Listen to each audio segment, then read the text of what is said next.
Welcome to the REDI podcast. I'm Rebecca Riley, Associate Professor at City-REDI, WMREDI, University of Birmingham. In our first series of podcasts, we'll be looking at megatrends in the West Midlands. WMREDI has developed evidence examining the impacts of COVID-19 on the West Midlands region by producing economic impact monitors and a State of the Region report with policy partners. The WMCA commissioned further work to look at the megatrends identified in the State of the Region 2020 report. This process has highlighted potential for the acceleration of existing trends by the COVID-19 crisis, culminating in new scenarios for future economic activity, life and places. Some examples of megatrends we explored include business models and operations, work and training, future health and green spaces, local living, changing city centre business districts, just cities, generational conflict, urban responses and economic shocks, future mobility and tactical urbanism. There is a gap in policymakers' understanding of whether these trends will continue, altering the structure of society and businesses in the longer term. These podcasts and the larger programme of work it's part of will help us explore selected trends and scenarios with policymakers locally and nationally in more depth, helping them formulate economic recovery policy which takes account of these changes. The scenarios identified could have significant economic consequences and scarring effects for vulnerable groups and places as a result of impacts on human, social, physical and natural capital. This research examines these impacts and trends, developing future scenarios in greater depth in order to identify, along with policymakers, those policies which may be more effective in restarting the economy, encouraging recovery, and creating long-term renewal by encouraging positive trends and mitigating negative effects. I hope you enjoy the series, and for a more detailed look at megatrends, please download and read the associated provocations and report on the topic, Megatrends in the West Midlands.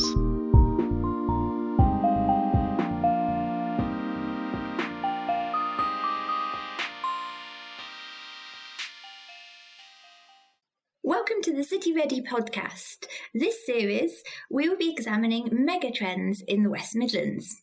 This episode will be looking at skills in the West Midlands, and so we'll be discussing key trends, impacts and opportunities for West Midlands cities and towns.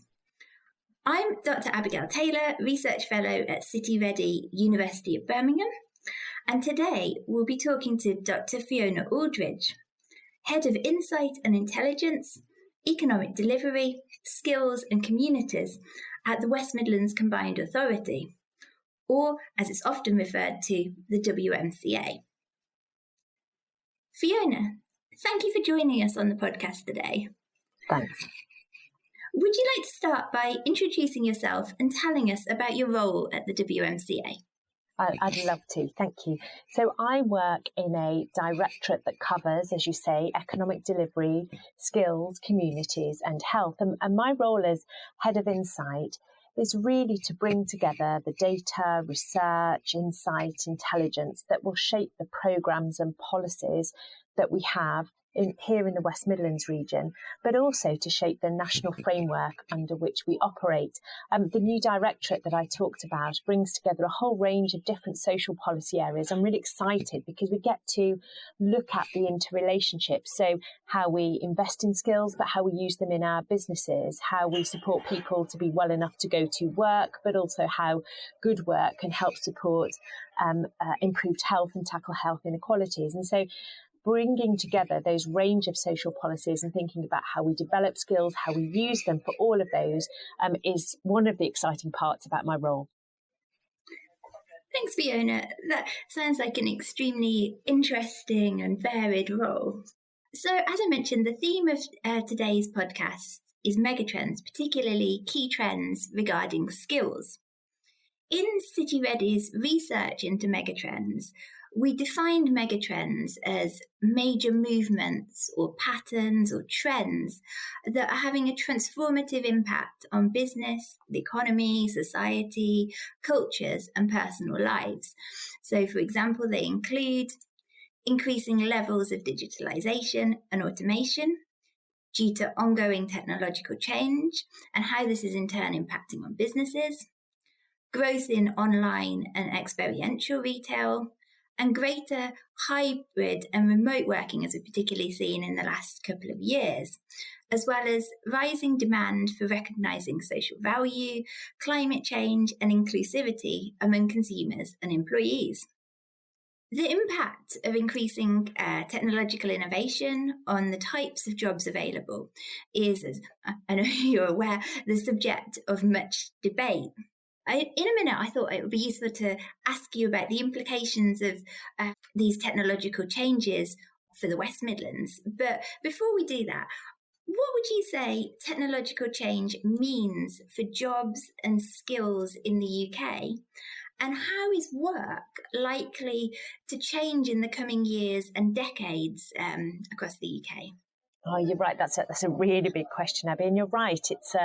It is a mega trend. You know, we're all thinking about how COVID in particular has led to the use of new technology and accelerated technological developments. But as you say, this is a long-term trend. The increased digitisation, automation, and some of the technological changes we've seen have really changed how we learn, how we work. And I think some of that is only becoming clear now and perhaps won't become entirely clear for many years ahead. I think there's some disagreement and some some lack of clarity about what this will look like. And we're going to have to wait some time, I think, until the picture is clearer. We know there's some evidence that talks about how technology will replace jobs, but actually I think there's a much greater sense that while some roles will disappear, more people will have to work alongside new and different technologies, and we need to gain a confidence in doing that as we stay within the workplace, but also how we use that technology to improve productivity and indeed to make work life more satisfactory and fulfilling. I think there's some really positive changes about how technology can enable different people to access work, to access learning. We've seen a lot of that during COVID as people have been able to work and learn remotely. But there's some real challenges too, I suppose, particularly about making sure we don't leave people behind, that while there are great advantages and more efforts to include many of us, we do need to make sure that people aren't excluded. I mean, it's always difficult to predict exact winners and trends. And I think one of the broad things we need to do is to be able to address digital exclusion. And that's not just about skills, it's also about accessibility, connectivity, confidence, to make sure that people have opportunities to learn and opportunities to work. So lots of change. And I think only time will tell exactly what that looks like.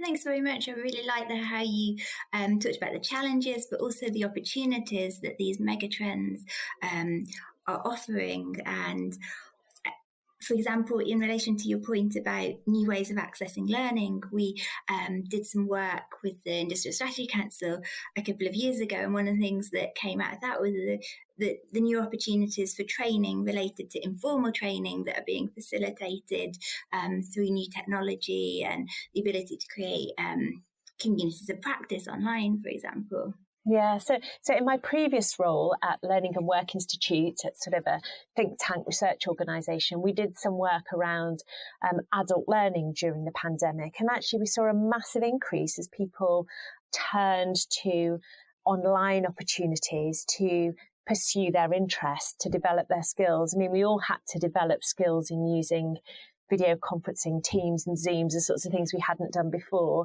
And there's some great opportunities within that. And I suppose only as we come out of the pandemic that we work out which of those are things to keep and build on and which ones are those things that we want to leave behind. But it's been great to see how we can use technology to bring ourselves together, to think about being creative and innovative. So lots of changes there. And I think we need to make sure that we sort of balance those into a really good blended approach. So we have that human touch where that's more productive and more creative, but we use technology where that's more efficient and productive I think there's also a real challenge, and it's particularly here in the West Midlands, where we have a really strong manufacturing base. I'm really conscious of all the conversations we've had with partners across the region about the use of technology within manufacturing and moves towards advanced manufacturing sector. Some great innovations can lead to great economic growth and improvements in productivity. But one of the challenges of that is that we see the number of jobs required in advanced manufacturing reducing. And so I think we do need to think about who benefits and who gets left behind, and think about how we support people whose jobs are no longer required or very different when we engage with technology and we automate, and how we support those people to move to other good jobs. Thank you. I think, again, that's really important about how we support individuals to move into good jobs. Something that I think is important that relates to that is the role of personal skills, because as technology becomes increasingly important in all roles, you can't just rely on the technology.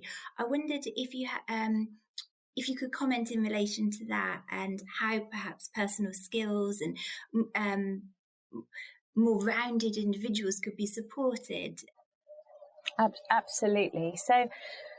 So I think there's all sorts of interactions between the skills, the competencies, the aptitudes, and how that fits with technology. So I think there's something, it's really easy, isn't it, to think about skills for the tech sector, and that's absolutely something we need to develop. We also need to help people develop broader digital skills and confidence in using technology. We also need to think about how we can use technologies to support people to develop and demonstrate broader skills. So, for example, the government has got a new programme called Multiply, which is thinking about developing adult numeracy. Across the UK, we have this terrible culture, don't we, of saying that it's okay to say that you're rubbish at maths. And that's because a lot of us struggle with it, or struggle with confidence around maths.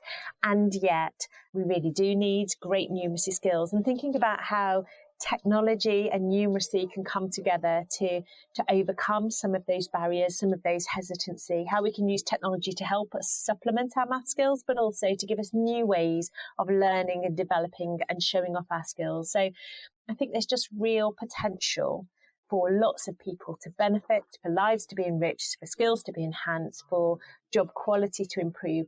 But there's always this flip side, isn't there? And we do need to think about, as I said before, how we don't leave people behind. You know, one example of how we might do that is public services increasingly go digital by default. Again, lots of efficiencies, lots of potential to connect things together and improve services. But again, who are we leaving behind? And importantly, what can we do to mitigate that? Definitely, because I think we've done some research recently, which should be coming out shortly, looking at individuals who are out of work and the challenges that people have encountered accessing employment support during the pandemic, when services have moved from face-to-face to virtual support. And I think there are particular groups, particularly those people who maybe aren't so connected to digital technology, might not have a smartphone, might not have broadband at home, who risk being left behind if those services do move entirely online. And also, I think it's not just about ensuring people have access, because even people who have access, I think, can sometimes prefer face-to-face in terms of the ability to have a deeper conversation in person, or to meet, or to value the opportunity to leave the house and meet others, and have wider social encounters. Absolutely. I think we need to do more work, don't we, to think about how technology adds value, so how it brings us together rather than just replaces us with technology. And I think there's going to be some real sweet spots. And I do think that kind of blended approach about when is a person, when is that intensive conversation, that face-to-face conversation appropriate, when can we bring from a big set of data, or an ability to find out things for ourselves without having to expose to someone else that we don't know. So there's such a lot of potential, but we do need to make sure that everybody benefits from it and doesn't get left out. So overall, you've mentioned different challenges, different opportunities. And you've also referred to COVID-19 and the additional challenges that brings. What would you say that COVID-19 has revealed to us about priorities for upskilling and reskilling? Well, there's so much in there, isn't there? I mean, I think one of the things that COVID has done is it's really exacerbated where we have inequalities and weaknesses. It's perhaps caused us also to build on strengths, but I think it's highlighted for us some of the challenges that we've already had. It's highlighted where people are particularly vulnerable to change. It's identified those places where our labour markets are weakest. And it's also, I think, reopened the question about what good work is and which jobs do we value. And I think perhaps helped us appreciate people's skills and abilities. But I suppose after COVID, and of course it's in a broader set of changes as well, a broader set of economic changes, we continue to see the labour market and the demand for skills change. So in COVID, some of that fluctuated as certain sectors were closed down and opened up and people felt more vulnerable, say in hospitality, and so that wasn't available, or, you know, there were a whole set of sector and labour market changes that COVID affected. But more broadly, we see some bigger, those megatrend changes too. And I suppose combined with things like technological change, it's just put an increased emphasis on the fact that we can't expect our initial education, however good it is, to give us all the skills and the knowledge to set us up for what could be, for many people, sort of 50-year career now, that we are going to go through our working lives needing to continually upskill, develop new competencies, new ways of working, and then potentially, given economic circumstances and our own preferences, then retrain for other careers. And so, as well as making sure we get that initial education right for every young person within the West Midlands area, we also need to make sure that there are good opportunities to find out about, explore, and take up opportunities to develop skills, either to improve or to adjust or to retrain. And I think it's really heightened the need to get that integrated employment and skills system, great careers advice that will help us do that throughout our working lives. I think this was a trend anyway, but like many things through COVID, it's really highlighted that this is critically important if we're going to be resilient to the sorts of changes and shocks that we might experience. Thank you. And I think this idea of better integrating skills and employment support and careers advice across the life course is really important. How is the West Midlands Combined Authority seeking to respond to these challenges in the short and the long term? What would you say are your policy priorities? Well, I think just thinking about that short term and long term, that's really important that we do both, don't we? So you'll be aware that we've had devolution of the adult education budget since 2019. And what that's enabled us to do during COVID is to be much more flexible and responsive to the short term needs of the labour market that we've seen during COVID. So you'll remember, for example, the story that emerged nationally about HGV drivers, where there was going to be, and there was, a significant shortage.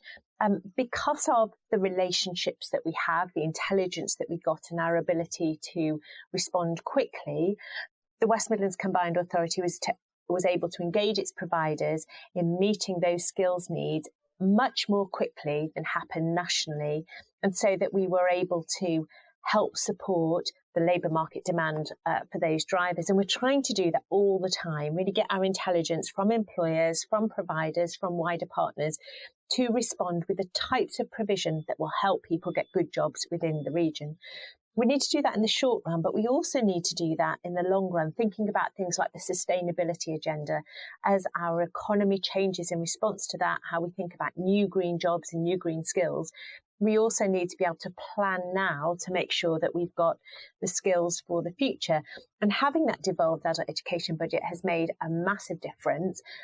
But what we're hoping to do through our new Trailblazer Devolution deal that we were invited to develop as part of the Levelling Up White Paper is think about how we do that in a more expansive way, how we have further levers over the skills system, how we integrate that with the employment support system, and how we have really good careers around that. So I think definitely having that flexibility and that responsiveness has been a real benefit for us. Thank you for explaining that and for also highlighting what you're hoping to achieve in relation to wider powers through the Trailblazer Devolution deals. I was just about to ask you a question on that. How important is it for you that policies that address skills and employment challenges are sensitive to differences between places? So I think this is really critical, and it's the rationale behind devolution that however good national policymakers are, they cannot design a national system that takes into account all the differences between places, and that's why at a regional level, given our strong partnership work with the whole range of organisations within the West Midlands, we think we are better placed to do that. But as you know, even within the West Midlands region, there is such a lot of difference and nuance, and that we need to get that right at a much more local level as well as a regional level. And that's why those local partners are really critical. For us, that's about understanding the data, but it's also about having those good relationships and getting really good insight that will help us take a place-based approach.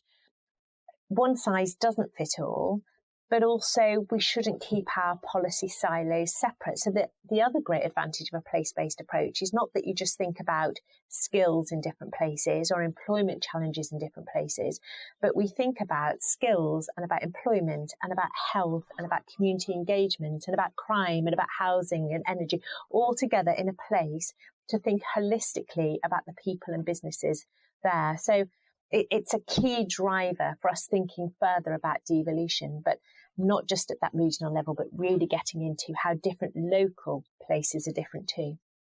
Thank you. I'd agree that that's a key focus for the future.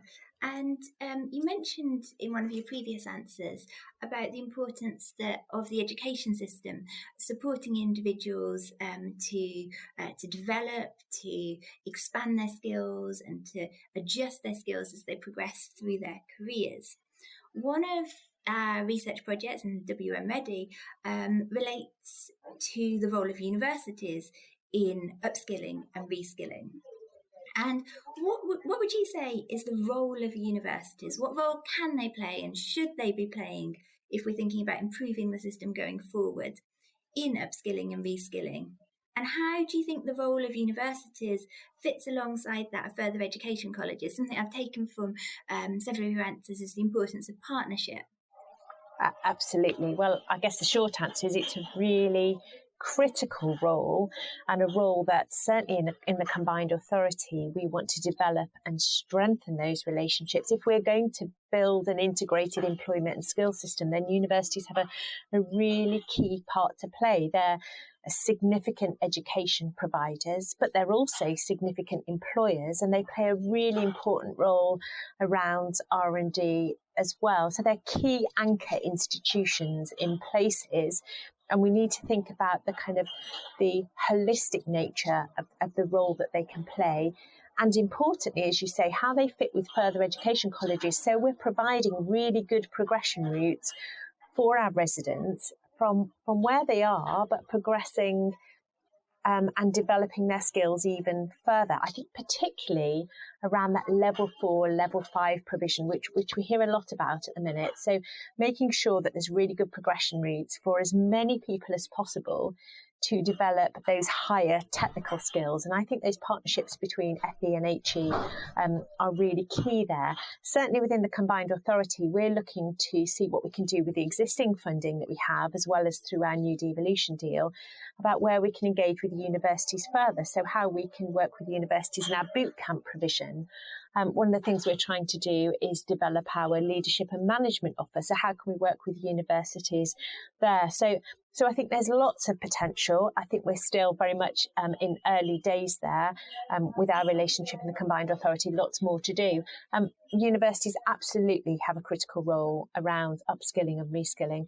I think there's something as well around I suppose, the challenge that we have around graduate employment. So our universities have great employment metrics, and that's really positive for the West Midlands region. But there is a challenge that we have around graduate employment and retention within the region. And I think we want to do something more so that those graduates who perform really well in our regional universities get opportunity to have great jobs in our region and then continue to develop their skills with our local universities and our FE colleges to make sure that we can continue to support the development of those businesses and the development of their careers.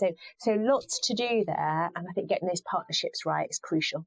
That's really interesting, and it relates to one of our findings, which was that I think there's a great appetite for stronger partnerships across the region, but that sometimes these partnerships can be challenging to implement in practice because funding, sometimes existing systems, they perhaps aren't designed in the best way to support collaboration across different partners, including different types of universities and universities working in collaboration with other types of organisations. Absolutely, yes.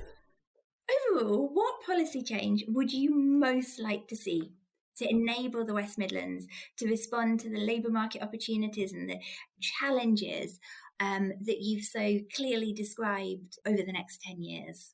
Okay, so I guess I've got a bit of a cheat answer to this, in that it's not one policy change, but what I've been working with my colleagues and with partners really hard on our devolution deal asks and what we need, what sort of levers we need to have hold of in order to be able to create an integrated skills and employment system for the region.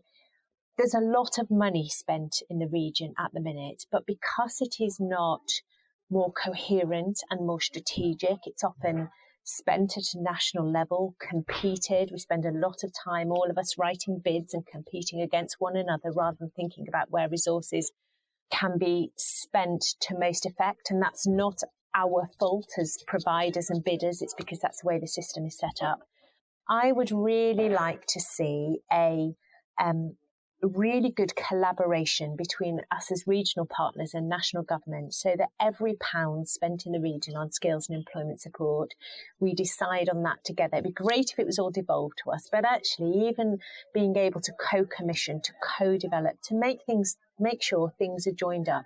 I think if we were to do that, even with the same amount of money, and it'd always be great to have more, but even with the same amount of money, I think we can get better outcomes and better value for money. So I would really like government to say yes to our devolution deal asks, and then for us all to come together as a region to make sure that we spend that really well and get great outcomes for the residents and businesses of West Midlands. Thank you. I think that idea of strengthening networking between central and regional government and wider institutions is absolutely key. We've did some research a couple of years ago in conjunction with the Industrial Strategy Council about places which have successfully levelled up and made progress in relation to that. And I remember when I did the case study of Lille in northern France, one of the things that had really worked there was that they had an informal network which brought together central government, regional government, local government, as well as partners like businesses. And that helped to generate new ideas for policy and also discuss how that should be best implemented. Absolutely. And if it is in our shared interest to be able to direct that money well, spend it well, work together to create a coherent system that businesses and individuals can find their way around, then I'm absolutely confident that we can do a much better job with the resources that we have if we do it together. Thank you very much for taking part in our podcast. It's been absolutely fascinating to speak to you today. That's great. Thanks, Abby.